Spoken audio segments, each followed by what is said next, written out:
और अगली खबर करेंगे एक और बड़ी खबर इस वक्त की जो हमें मिल रही है।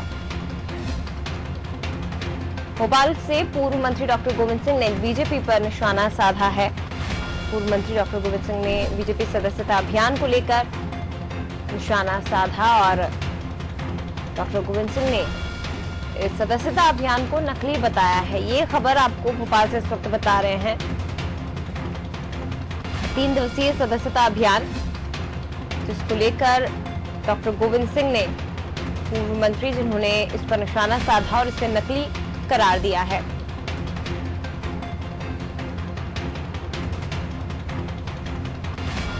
पॉलिटिकल एडिटर मनोज वर्मा हमारे साथ और भी ज्यादा जानकारी के लिए जुड़ गए हैं। मनोज जी, 3 दिवसीय सदस्यता अभियान और सफलता बीजेपी को मिल रही है। हजारों की संख्या में कांग्रेसी कार्यकर्ता बीजेपी में शामिल हो रहे हैं, तो इससे क्या कांग्रेस की हम कह सकते हैं कि शायद कांग्रेस को तकलीफ हो रही है? कितने कांग्रेसी कार्यकर्ता और इसका खामियाजा शायद आने वाले चुनाव में कांग्रेस को भुगतना पड़ सकता है, इसलिए कांग्रेस इस तरह की बयानबाजी कर रही है? बिल्कुल है, क्योंकि अगर हम देखा जाए तो मध्य प्रदेश में 15 साल पुरानी जब सरकार गई और कांग्रेस की सरकार बनी, तो सरकार को गिराने में ग्वालियर चंबल के जो 16 विधायक है उनकी बगावत एक बड़ा कारण थी, जिसके कारण कमलनाथ सरकार का पतन हुआ। उसके बाद ही कांग्रेस के पास वहाँ ये अकाल पड़ गया है कि वो मैदान में किसको उतारे चुनाव में, क्योंकि ज्यादातर लोग वो थे जो कांग्रेस के टिकट पे लंबे समय चुनाव लड़ते रहे और कांग्रेस का जो आधार था वो सिंधिया के साथ ज्यादातर कार्यकर्ता उसी समय चले गए थे। जो बचे हुए कार्यकर्ता उनके लिए 3 दिवसीय आयोजन किया गया था, जिसका आज आखिरी दिन है। 2 दिन में 25,000 से ज्यादा कार्यकर्ताओं को शामिल किया गया है, जिनमें इन 16 सीटों के साथ साथ आसपास के जो विधानसभा क्षेत्र हैं जहाँ पे उपचुनाव नहीं होना है, वहाँ के कार्यकर्ता भी बड़ी तादाद में बीजेपी की सदस्यता ले रहे हैं। तो कांग्रेस के लिए झटका लगना स्वाभाविक तौर पर है। यही कारण है कि कांग्रेस इसका विरोध कर रही थी। कल हमने देखा था कि दिग्विजय सिंह अचानक से ग्वालियर पहुंचे थे, उन्होंने प्रेस कॉन्फ्रेंस की, बीजेपी सरकार पर आरोप लगाए और रानी लक्ष्मीबाई की प्रतिमा के समक्ष धरना भी दिया।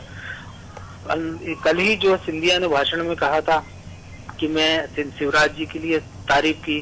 शिवराज सिंह चौहान ने कहा कि सरकार आपने बनाई और आपके कारण ही मैं मुख्यमंत्री हूँ। तो सिंधिया ने कहा कि आपका हक इस पर पहले था, कमलनाथ का नहीं। तो इन सब चीजों के बीच आज भी इस कार्यक्रम का आयोजन होना है और कमलनाथ ने भी साफ तौर पर उसके बारे में कल ही कहा कि सरकार सिंधिया के कारण नहीं बनी, बल्कि सिंधिया के जाने के बाद कांग्रेस मजबूत हुई है। ऐसे में डॉक्टर गोविंद सिंह का ये बयान है। तो 2 दिन पहले ही गोविंद सिंह ने जब घोषणा की थी कि वो चंबल सिंध की यात्रा करेंगे, तब उनसे पूछा गया था कि बीजेपी बड़ी संख्या में कांग्रेस के कार्यकर्ताओं को अपनी पार्टी में शामिल करा रही है। तब उन्होंने हंसते हुए कहा था कि कांग्रेस के पास तो इतने कार्यकर्ता ही नहीं बचे जितना बीजेपी शामिल करा रही है। तो ऐसे में 3 दिन बाद उनका जो बयान है वो उनके पुराने रुख के विपरीत है। जय। बिल्कुल, शुक्रिया आपका मनोज जी, जानकारी साझा करने के लिए। तो बीजेपी के सदस्यता अभियान को लेकर पूर्व मंत्री डॉक्टर गोविंद सिंह ने इस अभियान को नकली बताया है, क्योंकि बड़ा झटका कांग्रेस को भिंड मुरैना क्षेत्र में ग्वालियर चंबल संभाग में लगातार लग रहा है। यहाँ से बड़ी संख्या में कांग्रेस कार्यकर्ता बीजेपी की सदस्यता ग्रहण कर रहे हैं, जिसका असर कहीं ना कहीं उपचुनाव पर भी देखने को मिल सकता है।